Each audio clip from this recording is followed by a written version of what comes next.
ایمان کی ترکیب کیا ہے، سنتھیسس کیا ہے، ایمان کیسے وجود میں آتا ہے۔ آپ کو معلوم ہے کہ ایمانیات میں سب سے بنیادی ایمان، جڑ کا ایمان، وہ ہے ایمان باللہ، اللہ کو ماننا، اللہ کو پہچاننا۔ اس کے ضمن میں ایک بات جان لیجئے جو قطعی ہے، یقینی ہے، وجود باری تعالیٰ کے لیے کوئی منطقی دلیل موجود نہیں ہے، نہ کوئی سائنٹیفک دلیل موجود ہے۔ یہ دونوں کی نفی کر رہا ہوں۔ سائنٹیفک کیسے ہوگی؟ سائنس کا سارا دائرہ جو ہے محسوسات کا عالم ہے، عالم مادی، دی میٹیریل ورلڈ۔ سائنس کا دائرہ اس سے باہر ہے ہی نہیں، اور اللہ تعالیٰ کی ذات اس عالم مادی سے وراء الورا ثم وراء الورا ثم وراء الورا، لہذا کسی سائنسی دلیل کا ہونا ممکن نہیں۔ اسی طریقے سے منطق بھی در حقیقت مبنی ہے ہمارے مشاہدات کے اوپر، نطق، ہماری بات چیت، ہماری گفتگو، اسی کا نام منطق ہے، اور ہمارے سارے تصورات جو ہیں وہ ہمارے مشاہدات پر مبنی ہوتے ہیں۔ تو منطق کی بھی رسائی نہیں ہے، وہاں تک اللہ تک پہنچنا ممکن نہیں ہے۔ یہ میں پہلے بھی ایک موقع پر آپ سے عرض کر چکا ہوں، آج ذرا کیٹیگوریکلی اس کو بیان کر رہا ہوں کہ فلسفہ اگر وہ واقعتاً صحیح فلسفہ ہے، پیور فلسفی، جس میں عقل سے اور منطق سے بات ہو رہی ہو، اس کا لازمی نتیجہ کیا ہے؟ دو میں سے ایک جگہ انسان پہنچے گا، یا ایگنوسٹسزم، کہ کچھ معلوم نہیں، کوئی حقیقت معلوم نہیں، ہم حقیقت جان ہی نہیں سکتے۔ ایگنوسٹسزم، لا ادریت، لا ادری، میں نہیں جانتا، ہم نہیں جانتے، کچھ نہیں جانتے، کہ کس نقشد و نقشاید بحکمت معمارا، کہ یہ جو کائنات کی گتھی، یہ الجھی ہوئی ڈور ہے، اس کو نہ کوئی کھول سکا ہے نہ کھول سکے گا دلیل کے ذریعے سے اور منطق کے ذریعے سے، کہ کس نقشد و نقشاید بحکمت معمارا۔ تو یہ یا تو ہوگا ایگنوسٹسزم، لا ادریت، یا اسکیپٹسزم، ارتیابیت، شکوک و شبہات، بس یہاں تک کہ وہ شبہ اس میں بھی ہو جائے گا کہ ہم بھی ہیں یا نہیں، نہ ابتدا کی خبر ہے نہ انتہا معلوم، رہا یہ وہم کہ ہم ہیں، سو یہ بھی کیا معلوم، we can't say it surely کہ ہم ہیں، ہمارا وجود ہے، یہ بھی ہو سکتا ہے سراب ہو، دھوکہ ہو۔ تو جو عقل خالص ہے، عقل خالص، اس کا لفظ بعد میں بھی آئے گا، یہ اس لیے کہ پیور ریزن کا لفظ استعمال کیا کانٹ نے، ایک کریٹیک آف پیور ریزن۔ عقل خالص جو ہے وہ درماندہ ہے اس معاملے کے اندر کہ وہ اللہ تک نہیں پہنچ سکتی۔ وہ جو اقبال نے کہا ہے کہ گزر جا عقل سے آگے کہ یہ نور چراغ راہ ہے، منزل نہیں ہے، یہ منزل تک نہیں پہنچا سکتی، کچھ پوائنٹ تو کرتی ہے کہ ادھر کچھ، ادھر ہے کچھ ہے ادھر، لیکن عقل منزل تک نہیں پہنچتی۔ یہ عقل جو ہے، عقل گو آستان سے دور نہیں، اس کی قسمت میں پر حضور نہیں، یہ وہاں تک پہنچتی نہیں ہے، پہنچ نہیں سکتی ہے۔ تو عقل خالص جو ہے، پیور فلسفی، میں نے عرض کیا، یا وہ لا ادریت کو جنم دیتی ہے اور یا وہ ارتیابیت کو جنم دیتی ہے، یا اسکیپٹسزم یا ایگنوسٹسزم۔ اللہ تعالیٰ کے وجود کے لیے ارسطو کے زمانے سے، ارسطو جو ہے حضرت عیسیٰ سے بھی کئی سو برس پہلے کی شخصیت ہے، منطق دنیا میں جو مانی جا رہی ہے وہ ارسطو سے شروع ہوتی ہے، جو مغربی منطق ہے۔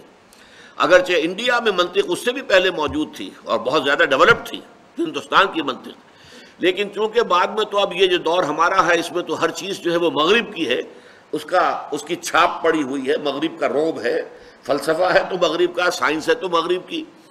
تو مغرب کا جو فلسفہ ہے اس میں منطق کا آغاز ہوا ہے ارسطو سے۔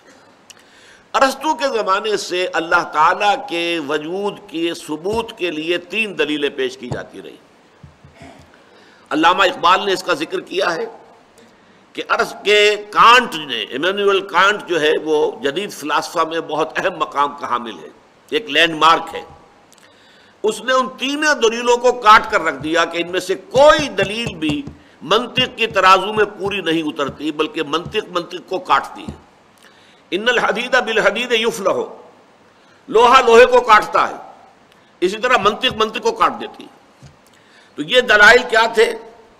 دلیل انی، اذعانی طور پر، افی اللہ شک فاطر السماوات والارض، کیا اللہ کے بارے میں بھی کوئی شک ہو سکتا ہے جو آسمان اور زمین کا خالق ہے؟ اب یہ ایک ذرا زور تو ہے، خطیبانہ انداز ہے، پر زوردار انداز کے اندر دلیل کہاں ہے اس میں؟ دلیل تو نہیں ہے، منطقی طور پر کوئی دلیل نہیں. اس کو آنٹولوجیکل دلیل کہتے ہیں، دلیل انی، دلیل لمی، کہ ہر چیز کے اندر کوئی حکمت ہے. اس کائنات کی جس شے پر غور کرو گے اس میں کوئی نہ کوئی پرپس ہے، پرپس فلنس، یہ اصول ہے اس تخلیق کا. اور ظاہر بات ہے کہ پرپس فل ہونا بتاتا ہے کہ پیچھے کوئی ذہن ہے جو کار فرما ہے، جس نے کہ کسی ارادے کے تحت اور کسی حکمت کے تحت اس کائنات کو تخلیق کیا ہے. یہ جو ہے ٹیلیولوجیکل آرگومنٹ کہلاتا ہے. پھر کاسمولوجیکل آرگومنٹ وہ ہے جو ہمارے عام جو واعظین ہیں وہ بھی استعمال کرتے ہیں. ہمیشہ جب بات ہوگی مساجد میں، کیسے ممکن ہے کائنات ہو اور اس کا پیدا کرنے والا نہ ہو؟ یہ کیسے ہو سکتا ہے کہ جہاز چل رہا ہو اور جو ہے اس کا آپ کہیں کہ کوئی بنانے والا ہے ہی نہیں، خود بخود بن گیا ہے؟ یہ کیسے ہو سکتا ہے؟ تو عام آدمی کو یہ دلیل جو ہے یہ کافی اپیل کرتی ہے کہ یقیناً یہ خلق جو ہے خالق کے وجود پر دلالت کرنے والی شے ہے. لیکن آپ دیکھیں گے تو یہ خطرناک دلیل جو ہے اگلا قدم یہ بڑھاتی ہے عقل، کہ اچھا اگر بغیر کسی کے پیدا کیے کوئی شے پیدا نہیں ہو سکتی، مان لیا ہم نے، تو اللہ کو کس نے پیدا کیا یہ بتاؤ؟ پھر اللہ بھی بغیر پیدا کیے کرنے والے کے پیدا نہیں ہونا چاہیے. تو دلیل نے دلیل کو کاٹ دیا. یا تو اس کو بھی مانو، اگر تو دلیل کو اگر اس کو تسلیم کرتے ہو کہ کوئی ہستی کوئی شے بغیر کسی صانع کے، کسی پیدا کرنے والے کے، کسی خالق کے پیدا نہیں ہو سکتی، تو اللہ تعالیٰ کیسے پیدا ہو گیا جس کو تم مانتے ہو کہ اس کا پیدا کرنے والا کوئی نہیں؟ دلیل آ کر یہاں کٹ گئی.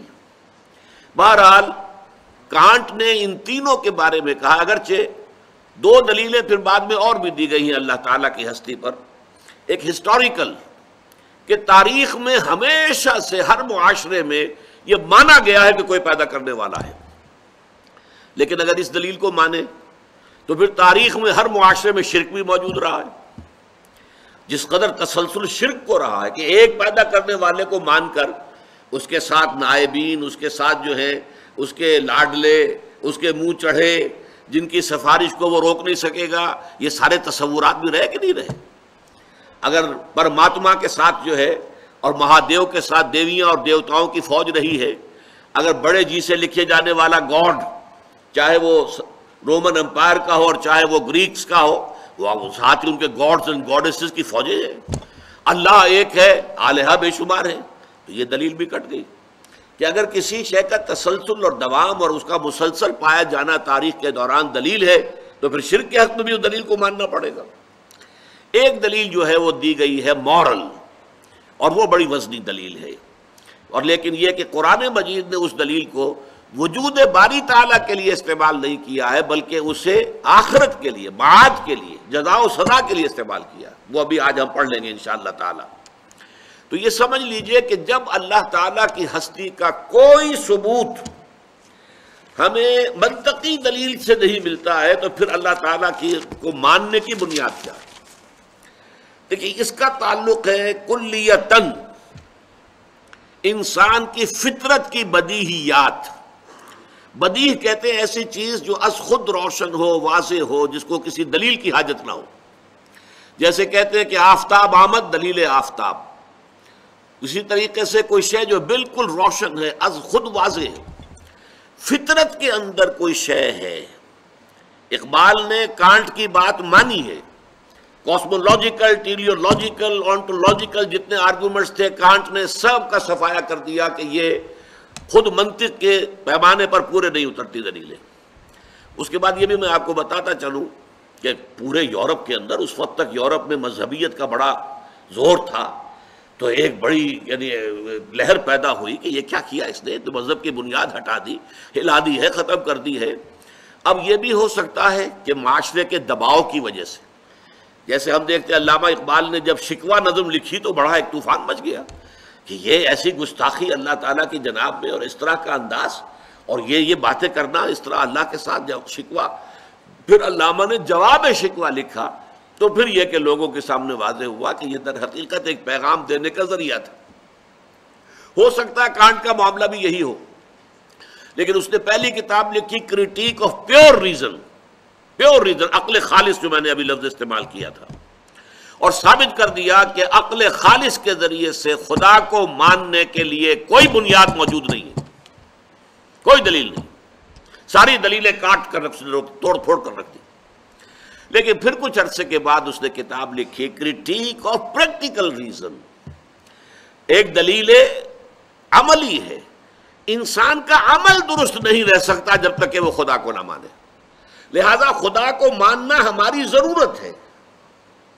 اگر خدا نہیں بھی ہے تو ہمیں خدا تصنیف کرنا چاہیے، خدا بنا لینا چاہیے، اس لیے کہ اس کے بغیر ہمارے ہاں اخلاق کا، انسان کے اندر نیکی کا کوئی امکان نہیں۔ مورل جو لا ہے اس کو اس نے استعمال کیا ہے بعد میں۔ بہرحال اس وقت جو میں عرض کر رہا تھا وہ یہ ہے کہ قرآن کا جو موقف ہے اس معاملے میں وہ یہ ہے، اللہ پر ایمان، اللہ کی معرفت، اللہ کی محبت انسان کی فطرت میں موجود ہے۔ فطرت سے مراد روح انسانی، انسان کے یہ دو حصے سمجھ لیجئے وجود انسانی کے، وجود حیوانی اور وجود روحانی۔ ایک ہمارا حیوانی وجود ہے، جیسے گھوڑا ہے، جو انسٹنکٹس اس کے وہ ہمارے بھی ہیں، کھانے کو چاہیے، پینے کو چاہیے، آرام چاہیے، استراحت چاہیے، یہ ساری چیزیں، نسل کشی ہے وہ بھی ہے، اس کے بھی سیکشول جذبات ہیں، ہمارے بھی ہیں۔ تو ہم for all practical reasons we are animals, ہمارے اینیمل انسٹنکٹس ہیں وہی ہے کہ جو تمام اینیملس کے، لیکن ہم صرف اینیمل نہیں ہیں، ہمارا ایک وجود کا حصہ ہے یہ اینیمل ایگزسٹنس، ایک ہے اسپرچول ایگزسٹنس، جسے یورپ کے فلاسفہ نے بھی مانا ہے کہ ایک ڈیوائن سپارک بھی ہے انسان کے اندر، روح ملکوتی ہے، شعلہ ملکوتی ہے۔ یہ جو انسان کا حصہ ہے ڈیوائن، یہ در حقیقت اصل انسان یہ ہے، اور اس انسان کے اندر جو روح ہے در حقیقت اس سے یہ مراد ہے، اس میں اللہ تعالیٰ کا علم، اللہ کی محبت، اللہ کی معرفت، تینوں چیزیں موجود ہیں۔ البتہ اس پر ظہول کے پردے پڑ جاتے ہیں، ہمارا وجود حیوانی چھا جاتا ہے وجود روحانی کے اوپر۔ ظاہر بات ہے پیٹ میں بھوک جب لگتی ہے تو آدمی کو اور کسی شے کا ہوش نہیں رہتا، کچھ کھانے کو ملنا چاہیے، اس کی ضرورت ہے۔ جسم میں کہیں درد ہے تو اور کسی شے کا ہوش نہیں رہے گا، پہلے یہ درد رفع ہونا چاہیے، مرا جا رہا ہوں میں۔ آپ کو معلوم ہے آنکھ میں درد ہو جائے، دانت میں درد ہو جائے، اسی سے آدمی بے بس ہو کر رہ جاتا ہے، کان میں درد ہو جائے بے بس ہو کر رہ جاتا ہے۔ تو انسان کو اس کے مادی تقاضوں نے اتنا گھیرا ہوا ہے کہ اس کے اندر وہ گم ہو کر رہ گیا ہے، اور وہ جو اس کے روحانی تقاضے ہیں، اس کے روحانی انسٹنکٹس ہیں، وہ بالکل دب کر رہ گئے۔ لہذا ان کو یاد دہانی کی ضرورت ہے۔ یاد دہانی کا لفظ نوٹ کیجئے یہاں پر، یاد کرانا کہ ہے تو صحیح، جیسے مثلا آپ کا اپنا کوئی ایکسپیرینس ہے کہ کوئی چیز آپ کو یاد تھی لیکن اب بہت عرصے سے ادھر خیال نہیں گیا، تو اب آپ کے وہ ذہن کے جو کانشس مائنڈ ہے اس کے لیول سے نیچے کہیں اتر کر، اور جو محافظ خانہ ہوتا ہے ضلع کچہری کے اندر فائلوں کے انبار لگے ہوتے ہیں، اسی طرح ہماری جو میموری ہے، ہماری جو یادداشت ہے، آپ کیا اندازہ کر سکتے ہیں کہ کتنی فائلوں کے انبار وہاں لگے ہوئے، تو کوئی فائل جو ہے بہت نیچے جا کر دب گئی ہے، اب وہ کبھی خیال ہی نہیں آیا۔ آپ کا کوئی دوست تھا بچپن میں اور اس نے آپ کو کسی وقت ایک قلم دیا تھا نہایت خوبصورت تحفے کے طور پر، یاد ایک اپنی نشانی کے طور پر، وہ آپ نے بہت سنبھال کر کہیں رکھ دیا کسی ٹرنک کے اندر، نیچے دب گیا وہ، سال ہاں سال گزر گئے، نہ دوست سے ملاقات ہوئی، نہ اس کی کبھی یاد آئی۔ اچانک کسی روز ذرا زیادہ گہرائی میں آپ اتر گئے اپنے ٹرنک کے، اور وہ جا کر اس کے نیچے سے آپ کو وہ پین برآمد ہو گیا، تو آپ کو اپنا وہ دوست یاد آ جائے گا یا نہیں؟ یہ جو دوست کا یاد آ جانا ہے، اس کا مطلب کیا ہے؟ وہ دوست کا علم تمہارے اندر تھا، دب گیا تھا، نیچے چلا گیا تھا، اس کے اوپر بہت سے انبار آ گئے تھے فائلوں کے، اب یہ ہے کہ اچانک آپ نے ایک اس کی نشانی دیکھی، اور نشانی دیکھتے ہی آپ کو دوست یاد آ گیا۔ بس یہی فینومینن ہے اللہ پر ایمان کا، اس کائنات کا ذرہ ذرہ اللہ کی نشانی ہے، یہ اس کی مخلوق ہے، اور مخلوق کے اندر اللہ کی تمام صفات منعکس ہیں۔ یہ کائنات بتا رہی ہے کہ وہ علی کل شیء قدیر ہے، کتنی عظیم کائنات اس نے بنائی ہے، ذرا غور تو کیجئے۔ لہذا اس کی عظمت، اس کی قدرت، علی کل شیء قدیر، اس کو جاننے کے لیے اس کائنات سے بڑھ کر کون سی کتاب ہوگی؟ اسے آپ کتاب فطرت کہیے۔ کھول آنکھ، زمین دیکھ، فلک دیکھ، فضا دیکھ۔ افلا ينظرون الى الابل كيف خلقت والى السماء كيف رفعت والى الجبال كيف نصبت والى الارض كيف سطحت فذكر انما انت مذکر۔ دیکھیے پیارا انداز ہے، یہ دیکھتے نہیں پہاڑوں کو کیسے جما دیے گئے، اونٹ کو کیسے اس کی خلقت ہے جو اس کے ماحول کے ساتھ کس قدر مناسبت رکھنے والی ہے، زمین کو نہیں دیکھتے کیسے بچھا دی گئی ہے، آسمان کو نہیں دیکھتے کیسے اٹھا دیا گیا ہے۔ تو اے نبی آپ یاد دہانی کرائیے، آپ کا کام یاد دہانی کرانا ہے۔ اگر وہ قلم دیکھ کے بھی دوست یاد نہیں آیا تو کسی دلیل سے آپ دوست کو یاد نہیں کرا سکتے، سیدھی سی بات ہے۔ میری تنصیل کو ذہن میں رکھیے، اس قلم کو دیکھ کر دوست یاد آئے گا، یہ اسپونٹینیس ایکشن ہوگا ایک، بالکل اس میں آپ کا ارادہ بھی نہیں ہے۔ آپ کوشش کریں گے تو دوست یاد نہیں آئے گا آپ کو، لیکن اس نشانی کو دیکھتے ہی یاد آ جائے گا فوراً۔ اگر یاد نہیں آیا ہے تو ہو سکتا ہے آپ کوئی اور نشانی بھی دکھائیں اس کی، دیکھو بھائی چلو یہ دیکھو یاد آیا کوئی، تو ایک اور نشانی بھی اس کی تھی وہ دیکھو یاد آیا۔ اگر یاد نہیں آیا تو کوئی دلیل نہیں ہے کہ جو اللہ کے وجود کو بنوا لے، کوئی دلیل نہیں ہے جس سے کہ آپ دوست کی یاد اس کے ذہن کے اندر تازہ کر سکیں، دس نو وے۔